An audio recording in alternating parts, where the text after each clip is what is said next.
से ही छाई इस धरा पर हरियाली है, पेड़ों से ही छाई इस धरा पर हरियाली है। ऋण चुकाने की बारी अब हमारी है, ऋण चुकाने की बारी अब हमारी है। इस धरा पर हमें हरियाली फैलानी है, इस धरा पर हमें हरियाली फैलानी है। नमस्कार। परम श्रद्धेय प्रधानाचार्य महोदय जी, सम्मान व आदर के योग्य नीर क्षीर विवेकी अध्यापक व अध्यापिका वर्ग तथा मेरे समक्ष उपस्थित समस्त मेरे प्रिय सहपाठी भाइयों एवं बहनों, सर्वप्रथम आप सभी को मेरा विश्व पर्यावरण दिवस की हार्दिक शुभकामनाएं। आज 5 जून पर्यावरण दिवस है। आज हम सभी यहाँ पर पर्यावरण दिवस मनाने के लिए एकत्रित हुए हैं। मैं साक्षी शर्मा 12वीं कक्षा की छात्रा हूँ।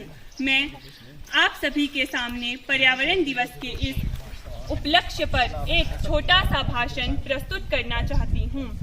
प्राकृतिक साधनों जैसे जल, वायु, पेड़ पौधों से मिलकर पर्यावरण बना है। हमारा जीवन पर्यावरण पर ही निर्भर है। पर्यावरण से ही हम शुद्ध हवा में सांस ले पा रहे हैं, शुद्ध जल व भोजन का सेवन कर पा रहे हैं। विश्व पर्यावरण दिवस 5 जून को हर वर्ष पूरे विश्व में मनाया जाता है। यूनाइटेड नेशंस के द्वारा सन 1972 ईस्वी में 5 जून को विश्व पर्यावरण दिवस घोषित किया गया।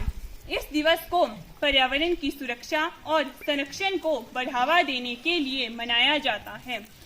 एक तरफ बढ़ रहा निरंतर ताप है, ग्लोबल वार्मिंग से बढ़ रहा जल स्तर है। एक तरफ बढ़ रहा निरंतर ताप है, ग्लोबल वार्मिंग से बढ़ रहा जल स्तर है, प्रदूषण से दूषित हो रहा वातावरण है, सृष्टि में मच रहा हाहाकार है। प्रदूषण से दूषित हो रहा वातावरण है, सृष्टि में मच रहा हाहाकार है, क्योंकि स्वार्थी हो रहा अब इंसान है, क्योंकि स्वार्थी हो रहा अब इंसान है। महोदय, आज हम अपने स्वार्थ में निरंतर पेड़ों की कटाई कर रहे हैं, जिससे न केवल हमारा जीवन प्रभावित हो रहा है, बल्कि पशु पक्षी का जीवन भी खतरे में पड़ रहा है।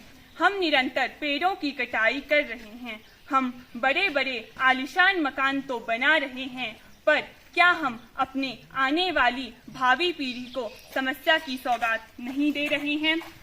सबको देनी है यह शिक्षा, पर्यावरण की करो सुरक्षा। सबको देनी है यह शिक्षा, पर्यावरण की करो सुरक्षा। काट दिए जो हमने जंगल, कभी ना होगा हमारा मंगल। काट दिए जो हमने जंगल, कभी ना होगा हमारा मंगल। मान्यवर, जब जब हम सभी लोगों ने प्रकृति के साथ खिलवाड़ किया, तब तब प्रकृति ने अपना एक नया रूप धारण किया है। एक आदमी ने सुअर को खाया और भावी पीढ़ी को स्वाइन फ्लू नामक बीमारी से ग्रसित होना पड़ा। कहा भी गया है, एक डूबा साथ में हजारों को ले डूबा। हम अपने घर की सफाई तो कर लेते हैं, पर क्या हम उस कचरे को सड़क पर नहीं फेंकते? हम हरे भरे वातावरण में रहना पसंद करते हैं, पर क्या हमने कभी वृक्षारोपण किया? क्योंकि हम सोचते ही नहीं हैं।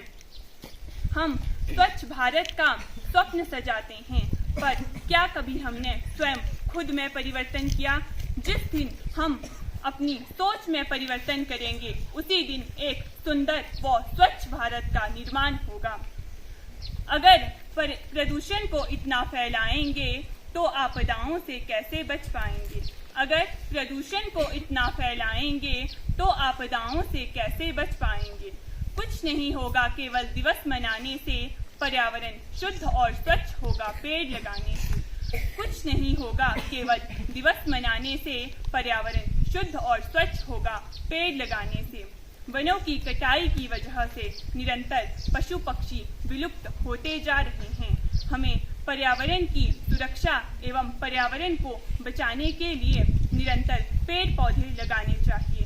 प्लास्टिक के उपयोग पर रोक लगानी होगी। यदि हम निरंतर पेड़ पौधे लगाएंगे तो हम सदैव शुद्ध वायु का सेवन कर पाएंगे। यदि हम प्लास्टिक का उपयोग करेंगे तो हमारा देश, हमारा प्रदेश प्रदूषित हो जाएगा। इसीलिए हम सभी को निरंतर पेड़ लगाते रहना चाहिए और अपने पर्यावरण को शुद्ध व स्वच्छ बनाते रहना चाहिए। वायुमंडल में पर्यावरण प्रदूषण को रोकने के लिए वृक्षारोपण की बहुत अधिक महत्वपूर्ण भूमिका है। यदि हम वृक्षारोपण करेंगे तभी हमारा देश स्वच्छ व शुद्ध बनेगा।